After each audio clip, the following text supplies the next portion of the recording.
Ucrania está en un nuevo remesón de la lucha anticorrupción.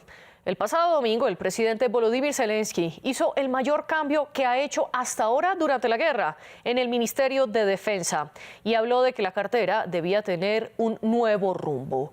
Y es que durante la guerra con Rusia ha habido denuncias de que el Ministerio de Defensa ha comprado alimentos para sus tropas por un precio mucho mayor al que cobran los minoristas, o que, por ejemplo, pagaron hasta 3 veces más por las vestimentas militares. Aunque las denuncias no son nuevas y ya había habido cambios dentro de la cartera, Zelensky agregó que despedía al ministro Oleksiy Reznikov. Y al día siguiente, el funcionario presentó su carta de renuncia. Él no estaba directamente implicado en ninguna de las investigaciones. En la misma semana, las autoridades detuvieron de manera preventiva al empresario Igor Kolomoisky, uno de los hombres más ricos de Ucrania y uno de los mayores financiadores de la campaña presidencial de Zelensky en 2019. Veamos un informe sobre este personaje. Es uno de los hombres más ricos de Ucrania y uno de los más influyentes. Ahora está en prisión preventiva. Igor Kolomoisky es sospechoso de lavado de dinero y fraude. Los servicios de seguridad le acusan de haber blanqueado 12 millones de euros en 7 años. Sus abogados niegan las acusaciones y han recurrido su detención. La corrupción es uno de los muchos combates de Volodymyr Zelensky, a la que hizo referencia en su último discurso. Protegeremos a Ucrania y devolveremos la libertad a todo nuestro país. Cada uno de nosotros debe saber que esta será una Ucrania de normas diferentes, en particular aquellos que han robado a Ucrania, situándose por encima de la ley. Antiguo aliado de Volodymyr Zelensky, Igor Kolomoisky ha gobernado la región de Dnipro durante un año. Es el último objetivo de la campaña anticorrupción ucraniana. Varias personas influyentes han sido detenidas y perseguidas. El mes pasado, todos los responsables regionales a cargo del reclutamiento militar habían sido destituidos por hechos de corrupción.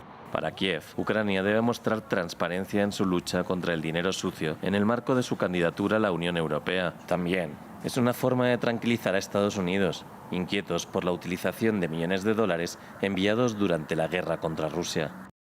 Precisamente esas son dos preocupaciones mayores para Ucrania. Combatir la corrupción le ayuda en su deseo de entrar a la Unión Europea y, por otro lado, permite que sus socios occidentales lo sigan financiando en la guerra. Pero ¿qué tanto de su lucha anticorrupción es para complacer a Occidente? ¿Y qué tan profundos son estos cambios? Este es nuestro tema hoy en el debate de France 24.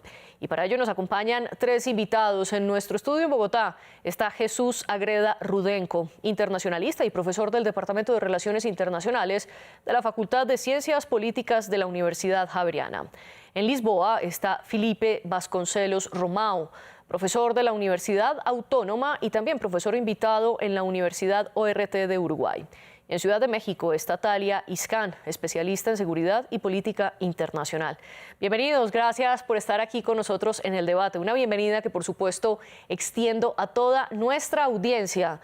Pueden dejar sus opiniones sobre la lucha anticorrupción en Ucrania a través de nuestras cuentas de las redes sociales. Estamos en Twitter, Instagram y Threads como @France24-ES.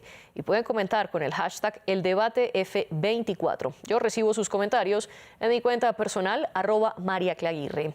Vean este y todos los debates en nuestro canal de YouTube o escúchenlos a través de Apple Podcasts, Spotify, Deezer y TuneIn. Jesús Agreda, comienzo con usted. Bienvenido de nuevo aquí a los estudios de France 24. Cuéntenos a manera de grandes rasgos qué es lo último en esa lucha anticorrupción de Ucrania. Bueno, esa lucha anticorrupción, de nuevo, no es nueva. Efectivamente, es el resultado de un proceso histórico, pero sobre todo de un compromiso renovado en el cual el presidente Zelensky intenta aplacar de alguna forma un conflicto interno que se beneficia de la corrupción como una traición dentro de la política ucraniana. En otras palabras, el presidente está peleando en varios frentes y uno de esos es convencer a aquellos que le han aportado miles de dólares o miles de euros a Ucrania en que esos recursos no se van a perder y se van a utilizar de manera eficiente. Y segundo, demostrar que el compromiso también es con los aportes fuera del ámbito netamente militar, y eso implica una lucha contra los oligarcas que efectivamente han, digamos, destruido la economía o han robado la economía del país, sin importar quiénes son, y eso implica pues perseguir incluso a aquellos que se han considerado asociados o que han sido o tenido un papel clave en la financiación del mismo presidente Zelensky. Felipe Vasconcelos, gracias por estar con nosotros aquí en France 24. ¿Y usted qué opina a grandes rasgos de esta lucha anticorrupción de Ucrania? Hola, buenas noches, muchas gracias y quería saludar también a mis colegas de panel. Bueno, esto es una exigencia del Occidente. Ya no hay contemplaciones en Occidente, en la Unión Europea, con respecto a aquello que fueron los grandes problemas de corrupción de los países de la Europa del Este en sus transiciones democráticas y sobre todo en los países que surgieron de la Unión Soviética.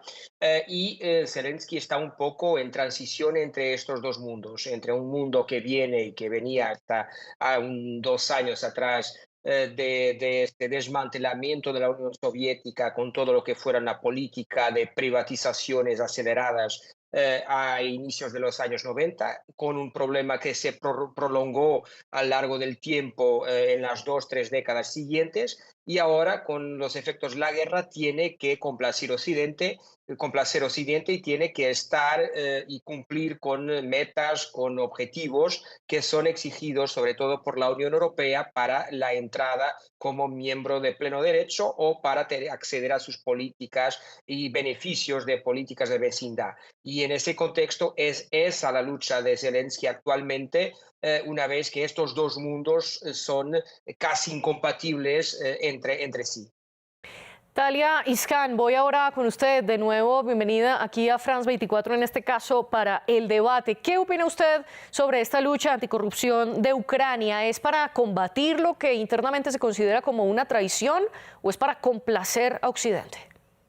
Muchas gracias por el espacio. Yo creo que sí hay un factor de complacer a los poderes, a las potencias europeos. Es una situación bastante compleja tomando en consideración las circunstancias que Ucrania el día de hoy se está enfrentando en el escenario de la guerra. Ucrania es actualmente el segundo país con peor puntuación de Europa en el índice de percepción de la corrupción de Transparencia Internacional. Y tal como mis colegas han mencionado, no es algo nuevo.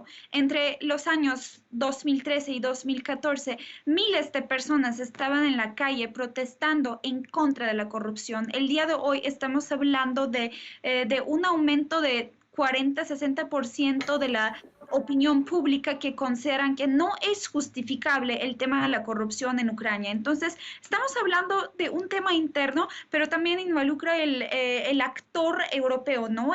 Aquí que desde el inicio de la guerra también ha llevado sus luchas internas en el campo de batalla de Ucrania, donde ha victimizado incluso a Ucrania con tanto negocio de armas, tal como tú has mencionado, por vender armas incluso soviéticos o que ya no están en uso con precios bastante incrementados, que incluso se puede interpretar como una batalla de lavado de dinero de las potencias europeos el día de hoy Ucrania.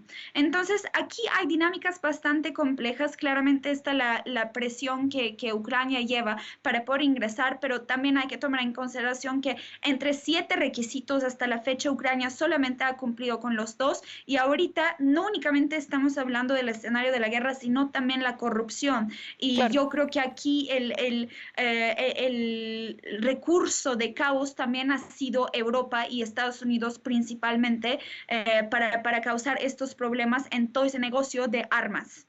Usted menciona un momento clave para entender la corrupción dentro de Ucrania y es el Euromaidán que ocurre después de 2014. Cuéntenos cuál fue ese sentimiento ciudadano en contra de la corrupción de Ucrania y qué vino después, antes de la guerra, Talia. Pues el sentimiento ciudadano contra la corrupción sí ha sido bastante expresivo, porque masas entonces estaban como protestando en contra de Viktor Yanukovych, que era como justo un líder prorruso en esos tiempos, y estaban como la población estaba hablando de su hartazgo ante los activos robados, ante los escenarios de corrupción, pero lamentablemente vemos que incluso con el cambio de gobierno esta situación no cambia. Ustedes han mencionado la figura de Igor Kolomoisky. Igor Kolomoisky pues prácticamente fue financiador de Zelensky desde los tiempos que él fue un artista nada más, antes de que fuera una figura pública, antes de que fuera un tomador de decisión político en ese país. Entonces, prácticamente podemos decir que Zelensky ha sido su proyecto y el día de hoy lo tiene arrestado justo como parte de un show, yo diría, ante las potencias europeas. Pero aquí, reitero, aquí Ucrania ha sido también un gran víctima, a pesar de que tenga problemas de liderazgo e instituciones sólidas el día de hoy, una víctima por tanta presión europea en sus tierras en un contexto de la guerra. Jesús, quiero ahora ir con usted porque Talia se refiere a Igor Kolomoisky y a la detención concretamente de Igor Kolomoisky como un arresto que es un show por parte de Zelensky para la Unión Europea. Y como bien ella lo recordaba, cuando Zelensky era humorista, su programa de televisión aparecía en el canal de Kolomoisky. Cuéntenos un poco si usted comparte esta opinión. Sí, pero incluso quisiera irme un poco más atrás. Euromaidán es una etapa, pero incluso si volvemos a la Revolución Naranja en 2004, digamos, las exigencias de la población eran similares. Es decir, de nuevo, es un problema endémico que Ucrania ha tenido desde que se independizó y que no ha podido cambiar. Pero igual, insisto en que no es solo una presión externa, por supuesto, la presión externa es un factor, pero hemos visto en más de una oportunidad cómo la población ucraniana ha exigido de sus gobiernos una transformación que no se ha logrado consolidar, pero pues que digamos que ha existido.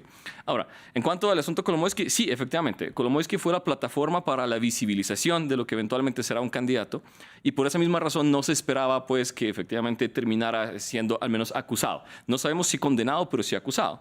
No es la primera vez que lo acusan, antes con Privatbank y otro tipo de fenómenos mucho más significativos también habían acusaciones, pero que no terminaron en nada.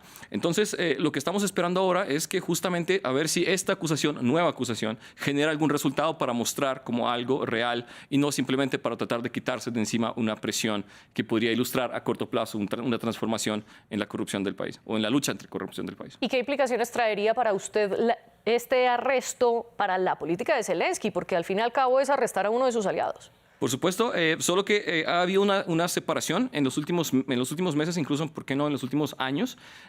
Kolomoisky se ha estado alejando, o el presidente se ha estado alejando de Kolomoisky justamente para evitar ese tipo de repercusiones a su imagen. Y en ese contexto, digamos, el golpe no es tan inmediato o no es tan fuerte como podría haber sido al principio de la elección de Zelensky. Pero, a su vez, digamos, genera una sensación en los oligarcas restantes en que ya no serán intocables, pues, y que finalmente ya serán perseguidos por parte del gobierno y finalmente serán perseguidos por corrupción y pues, tratarán de ser, digamos, neutralizados como un elemento desestabilizador en el Estado. Usted dice entonces que más que un golpe contra Zelensky le juega a favor la distancia que tomó y que lo que sí es un mensaje claro contra los oligarcas rusos. Felipe, ¿usted comparte esta visión o para usted esta detención sí tiene implicaciones, sobre todo para la política de Zelensky, o por el contrario lo hace ver como un hombre mano dura en contra de la corrupción? Sí, yo creo que el tema tiene una dimensión externa que es incontornable. O sea, lo que tenemos hoy día, Zelensky tiene que mantener un equilibrio inestable en su relación con el Occidente. Y este tema es muy importante porque las opiniones públicas occidentales empiezan a tener un cierto hartazgo con la cuestión de Ucrania porque hay una percepción de que hay recursos que se están utilizando en Ucrania, transfiriendo a Ucrania, con relación a los cuales no hay un monitoreamiento al revés de lo que ocurre con los recursos que se emplean en los Estados europeos, que se utilizan en los Estados europeos. Y este es un punto que es de gran importancia, porque si vamos a sumar todos los millones que Occidente, que la Unión Europea como un todo, que los países de la Unión Europea, que Estados Unidos ya han trasladado a Ucrania, estamos hablando de sumas muy abultadas. Y en ese sentido hay una preocupación con los gobiernos occidentales también con relación a justificar estos gastos para sus opiniones públicas. Y ese es un aspecto muy importante. Hay una necesidad progresiva y hubo una evolución en los últimos años de monitoreamiento de los gastos públicos en el cuadro de las instituciones europeas y de los países y que la propia Unión Europea exige a sus Estados miembros. Entonces, en ese sentido, es fundamental para Zelensky, para que esta relación fluya, que este monitoreamiento también transcurra en Ucrania y que haya una percepción por parte de las opiniones públicas occidentales que el gobierno central ucraniano está haciendo más que gastar los recursos en armas y que también hay una preocupación con los gastos públicos y con aquello que es el dinero de los ciudadanos que están, de los países que están apoyando a Ucrania. Yo creo que ese es el punto fundamental de estas maniobras, que pueden tener una componente de cosmética, pero también tienen una componente de voluntad de reformular, de reformar, de transformar aquello que es un problema endémico en Ucrania. A propósito de esto que usted habla, Felipe, de que hay un equilibrio inestable que Ucrania debe tener respecto a los países occidentales y de que todo se basa mucho en la percepción, cómo los aliados occidentales de Ucrania perciben la corrupción dentro de este país, y también de allí parte el estudio de Transparencia Internacional del índice de percepción de corrupción, que, como bien lo decía Talia, Ucrania es el segundo más corrupto en Europa, según este informe, después de Rusia, además. Entonces, yo le quiero preguntar, Felipe, si estos cambios que ha hecho el presidente Zelensky, la renovación del Ministerio de Defensa, sacar a los 24 jefes de todos los centros regionales de reclutamiento militar en el país, después del escándalo de que algunos de ellos estaban vendiendo y falsificando documentos para justificar que hombres en edad y en condiciones de pertenecer al ejército y servirle al ejército fueran exentos de ello, y esto acumulado a lo de las vestimentas y los alimentos. Todas estas renovaciones, estos allanamientos que surgieron después de esto, incluso en la casa de Kolomoisky, ¿son suficientes a los ojos de Europa para cambiar la percepción de la corrupción ucraniana? Son señales muy importantes que hay que tener en cuenta, pero también tenemos que tener en cuenta que Ucrania se encuentra en un desafío sin precedentes, o sea, está en una guerra interestatal, una guerra de invasión, y esto conlleva enormes problemas para un Estado, y es una tarea hercúlea intentar reformar el Estado en paralelo a una guerra de invasión, en que es un momento de centralización de los recursos, es un momento en el que el Estado, incluso en economías de mercado, tiene que asumir tareas que no tienen otros contextos. Una breve nota sobre la anterior guerra en Europa, que marcó Europa, que fueron las guerras de los Balcanes. Uno de los principales problemas de las guerras en Yugoslavia, en la antigua Yugoslavia, en Bosnia y Herzegovina, en Kosovo, y que aún hoy es un problema estructural en estos países, fueron los índices de corrupción, fue el grado de criminalidad organizada, criminalidad económica organizada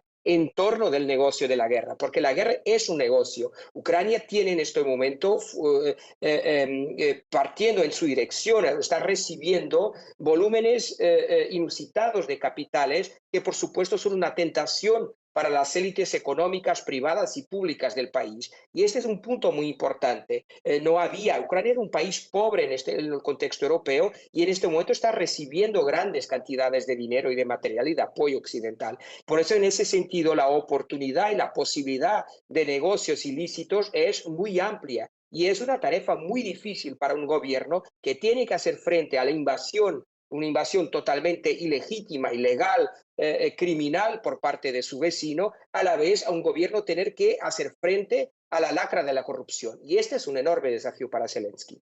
Usted plantea una balanza muy interesante sobre la cual le quiero preguntar a Talia. ¿Cómo lo está haciendo Ucrania a sus ojos, Talia, en esta balanza entre combatir la criminalidad de los negocios ilegales que aprovechan la cantidad de dinero que está entrando a Ucrania gracias a la guerra, y, por otro lado, si sirve o no hacer una reforma estructural en un Ministerio de Defensa que lidera precisamente los combates en el terreno? Pues la verdad es que, tal como hemos mencionado anteriormente, Ucrania se encuentra en un escenario bastante complicado, porque por un lado tenemos la guerra convencional, un conflicto físico, y estamos hablando de una estrategia de contraofensiva que ha fracasado en muchos aspectos. Que haya perdido más del 50% de sus soldados, la verdad es que es una amenaza, y también representa un riesgo hacia la estabilidad nacional, y también hacia la situación de seguridad humana en el país. Otros puntos aquí que no se mencionan, que también son de suma importancia, son los siguientes. el tema de la corrupción no es el único problema el día de hoy que Zelensky está enfrentando, entre otros requisitos, únicamente requisitos que Europa asimismo explícitamente se había establecido, pues está el tema de la mitigación de la excesiva influencia ejercida por los oligarcos. Entonces, aquí está tu respuesta. Es por eso que lo arrestaron a esta gran figura que incluso había patrocinado de una manera explícita a Zelensky. Por otro lado, está el tema de la prevención del blanqueo de dinero, está el tema de la protección de las minorías nacionales, y justo es uno de los motivos que esta guerra había surgido por parte de Rusia. Fue uno de los motivos explícitamente planteados por parte de la Federación Rusa. Entonces también están estos problemas, pero aquí mi cuestión filosófica es que Zelensky quiere luchar con estos problemas con el fin de entrar a la Unión Europea o con el fin de satisfacer a su pueblo, dado que han estado hartos desde los años de Euromaidán, tal como mis colegas han mencionado. Y aquí también yo creo que hay que analizar a profundidad la política exterior europea actual. ¿Quiénes son los tomadores de poder y qué ha hecho Europa exactamente ante este escenario de requisitos y este caos que Ucrania se encuentra? O sea, ya no cabe mencionar que sí es un negocio esta guerra. Entonces eso todavía complica el escenario de la corrupción y del lavado de dinero. Pues le transfiero a usted, Talia, esa pregunta: ¿complacer a la Unión Europea o para complacer a los propios ucranianos? Pues yo creo que complacer a la Unión Europea, pero aún así parcialmente podemos hablar de como ciertas decisiones pragmáticas, ¿no? Ante el sistema judicial sí han habido cambios. En el tema de medios han habido cambios de las leyes. Entonces, a final de cuentas, aunque lo hagan por los europeos, pues sí son cambios que podrían afectar a la población ucraniana de una manera pragmática. Pero hay que tomar en consideración, mira, desde la salida de Inglaterra por el tema de Brexit, ¿quién ha dominado ahorita a la Unión Europea? Pues en este contexto de la guerra, Francia asumió ese poder y monopolizó estas políticas. Incluso Macron había dicho hace un tiempo cercano que era casi imposible que Ucrania entre a la Unión Europea y tardaría años. Entonces, allá está Francia, como en otras analogías, como en Níger o como en el conflicto de Karabaj, provocando ciertas situaciones y luego poniendo sus circunstancias para dificultar la situación, diciendo, aquí están mis requisitos y tú estás en la guerra, no puedes entrar. Deja la guerra, tienes problemas de corrupción, no puedes entrar, etcétera. Entonces, están en esa negociación bastante dura, de una manera directa, yo diría, Zelensky y la Unión Europea. Y Jesús, entonces en esta dicotomía creo que usted se inclina más por decir es para complacer a la ciudadanía. Pues es por supuesto un fenómeno mixto, es decir, no podemos decir que es por un lado o por el otro, pero personalmente sí creo que hay una evidencia histórica que demuestra un compromiso de Ucrania no solo con la Unión Europea, sino me parece que hay un reclamo legítimo dentro de la población ucraniana, que surgió de alguna forma influenciado por la política europea de vecindad 2003, que eventualmente se materializó, ¿por qué no?, en el contexto de la Revolución Naranja, de acuerdo, en 2004, pero igual, aunque se naturalizó la corrupción en Ucrania como consecuencia de la separación de la Unión Soviética, me parece que sí ha habido un esfuerzo muy significativo en la población por buscar una transformación, y la corrupción se ha vuelto una discusión o una parte de la discusión muy importante dentro de la misma sociedad ucraniana, que ya me parece que está, digamos, no acepta la naturalización de ese tipo de fenómenos. Ahora, por otro lado, está claro que es una serie de requisitos por los cuales, digamos, el acercamiento de Ucrania a la Unión Europea, pero eventualmente a la OTAN, exige también el cumplimiento de esos requisitos. Así que creo que es una mezcla de elementos. Sí, por un lado, me parece que la población ucraniana reclama de manera creciente una lucha contra la población a su respectivo gobierno, pero a su vez, en el contexto de una guerra, pues obviamente hay unos requisitos que cumplir que combinan o se combinan con ese reclamo. Pero le quiero hacer una contrapregunta, Jesús. ¿Qué tanto este deseo de transformación que tiene la población ucraniana y de luchar contra la corrupción sube al gobierno? Y le pregunto porque dos de las denuncias más grandes que se han conocido de corrupción en medio de la guerra y que fueron en enero de 2023 con los suministros alimentarios con un precio excesivo para los militares, y por otro lado la supuesta venta o la presunta venta de documentos ficticios para no entrar a ser parte del ejército. Ambas denuncias fueron reveladas por los medios de comunicación y son a esas denuncias de los medios que responde el gobierno ¿A qué se debe esto? ¿Sube ese deseo de transformación? Sí, y lo más importante, sobre todo desde el Ministerio de Defensa, era la transparencia o buscar la transparencia. En otras palabras, aparecieron como denuncias de periodistas y el mismo Ministerio de Defensa exigió o recomendó que se investigara más a profundidad. Y por esa razón, curiosamente, la salida del ministro de Defensa no es novedad, porque justamente él había dicho que si los periodistas logran demostrar la existencia de esa corrupción, él iba a renunciar. Así que, de nuevo, no es nada nuevo. Y de hecho, no es el primer caso, digamos, de alto nivel. Ya habíamos visto en años anteriores una situación muy problemática para la misma cabeza de la Corte, digamos, de Suprema de Justicia en el caso de Ucrania. Es decir, hay una investigación en los niveles más altos del gobierno, que de alguna forma, digamos, tiene una relación mixta. Por supuesto, por un lado, el gobierno parece identificar problemas y por eso crea instituciones, una fiscalía especializada en anticorrupción, una oficina nacional anticorrupción, pero a su vez, digamos, la misma sociedad logra identificar e intenta posicionar ese tipo de fenómenos de corrupción pues como una prioridad para el Estado también. Le traslado a usted la pregunta, Felipe, sobre todo cómo entender el hecho de que sean los medios los que denuncian y finalmente esta salida del ministro de Defensa, Oleksiy Reznikov, que se dio 8 meses después de la primera denuncia y que se da sin que Zelensky lo saque necesariamente. Fue una salida algo compleja, por decirlo menos, ya que Zelensky decía que lo iba a sacar y finalmente es Reznikov el que termina renunciando. Bueno, eso tiene también una dimensión que hay que comprender cómo funcionan las lógicas de los nombramientos para cargos públicos y de la solidaridad en el contexto de los gobiernos. Ese es un punto importante. En el cuadro de las democracias muchas veces hay una dimisión que es impulsada a partir de la jefatura del gobierno o del Estado, y eso es un punto que después, más tarde, sabemos los pormenores de los detalles de lo que ocurrió. Pero aquí fundamentalmente hay que proyectar una imagen de compromiso. Yo creo que es un aspecto muy importante porque Ucrania es un país, si nos atendemos por primera vez en el contexto europeo, en que una democracia en un cuadro de globalización y en un cuadro de respuesta necesaria a la opinión pública, se ve confrontada con una guerra de invasión. Este es un punto importante. La última guerra de invasión en Europa fue a lo largo de la Segunda Guerra Mundial, si no queremos tener en cuenta las intervenciones de la Unión Soviética en Checoslovaquia o en Hungría, por ejemplo. Pero en el cuadro de una guerra efectiva de invasión, esta es la primera desde la Segunda Guerra Mundial. El mundo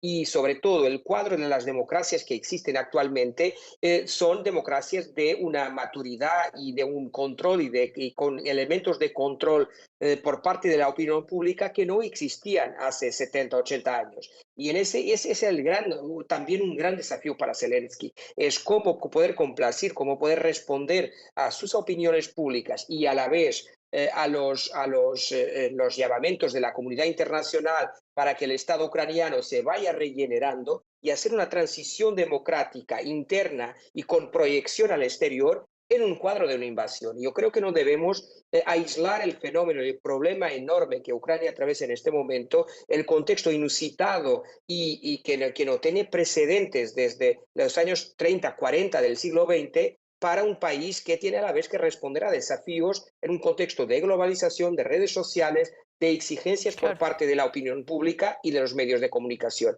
Y esto es hercúleo para Zelensky. Acordémonos cómo llegó Zelensky al poder. Era un actor cómico que llegó con una cierta vertiente de populismo al poder en el 2019 y llegó al poder en un contexto de un Estado que estaba en degradación hace muchos años y no habían sido ni la Revolución Naranja del 2004-5 ni el Maidán del 13-14 que había logrado regenerar la política ucraniana. Por eso Zelensky tiene una tarea ultradimensional, muy gigante. Jesús, muy brevemente le quiero preguntar sobre qué gana Rusia con todo esto de la detención de uno de los empresarios más ricos de Ucrania, del cambio del Ministerio de Defensa ucraniano.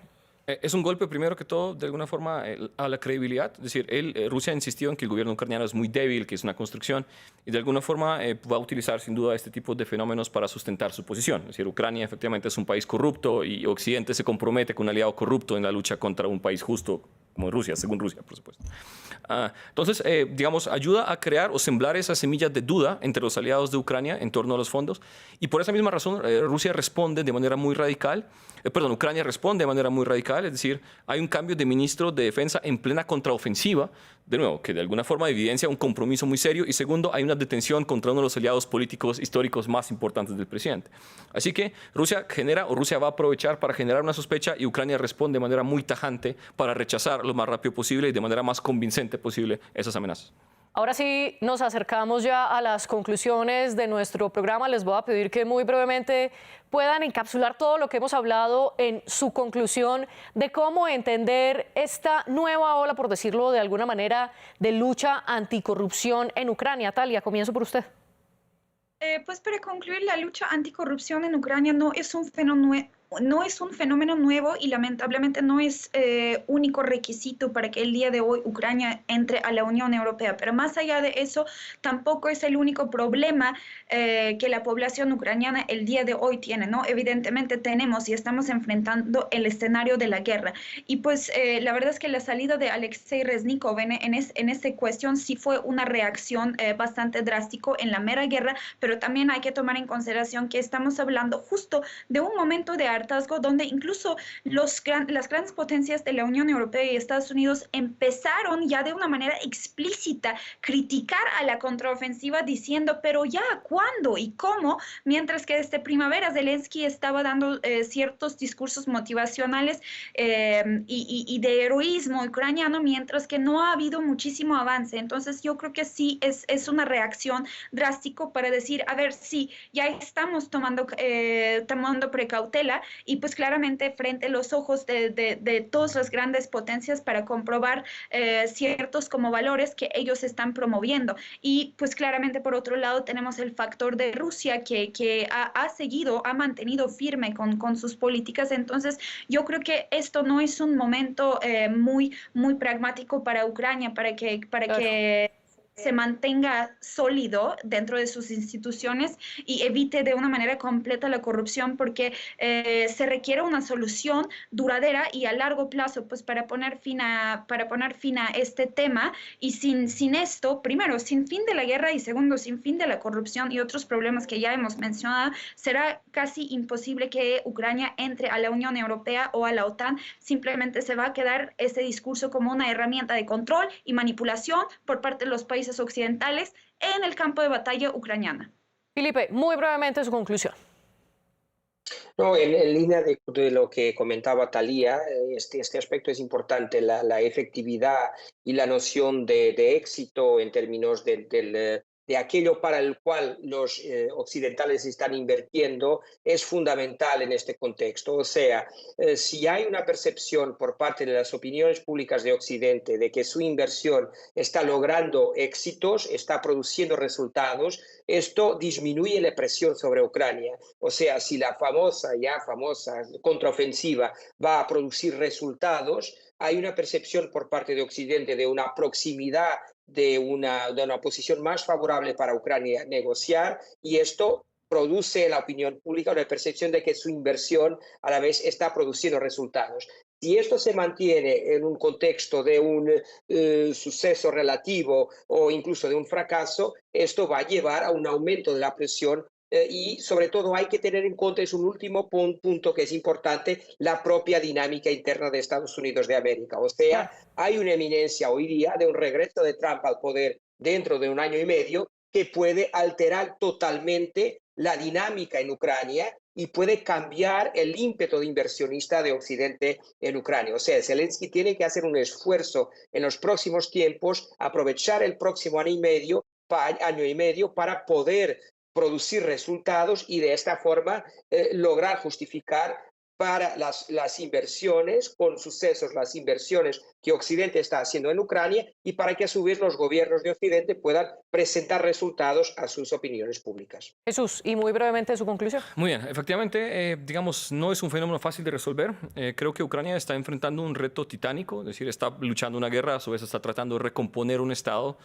que nació de manera bastante deficiente como consecuencia de la Unión Soviética, con unas instituciones muy débiles, con una falta de control, finalmente con una separación del gobierno y falta de, digamos, de responsabilidad del gobierno frente a la población. Entonces, estamos ante un gobierno que está tratando de reconstruir todo eso ante condiciones de guerra y, por supuesto, está tratando de tomar decisiones lo más rápido posible, está tratando de generar resultados que por un lado podrían poner en riesgo la misma estabilidad institucional en Ucrania, porque de alguna forma el presidente toma decisiones drásticas que afectan no solo al Ministerio de Defensa, sino también afectan la relación del presidente con las élites económicas del país. Pero esperemos que de alguna forma esas reformas generen algún resultado y que el país pueda salir adelante, no solo en el contexto de la guerra, sino finalmente sus compromisos. No solo para ser parte de la Unión Europea o de la OTAN, sino simplemente para mejorar el país y crear unas condiciones un poco mejores para la población del país. Tenemos entonces tres visiones diferentes, que hay un hartazgo por parte de la comunidad occidental y que esto puede ser una manera de presionar a Ucrania de manera casi que perenne, o por el otro caso, sí, esta lucha anticorrupción lo que le permite a Occidente es bajar su presión sobre Ucrania, o por el contrario, simplemente se están haciendo las cosas en un contexto bastante difícil, pero que puede traer buenos resultados. ¿Y ustedes qué piensan? Les digo a nuestra audiencia, comenten. Y yo le agradezco a Jesús, Felipe, Italia por acompañarnos aquí en el debate. Nuestras productoras fueron Laura Garzón y Joana Galvis, y también la de los invitados Tania Herrera. Dejen entonces sus respuestas y nosotros los leemos. Nos vemos pronto.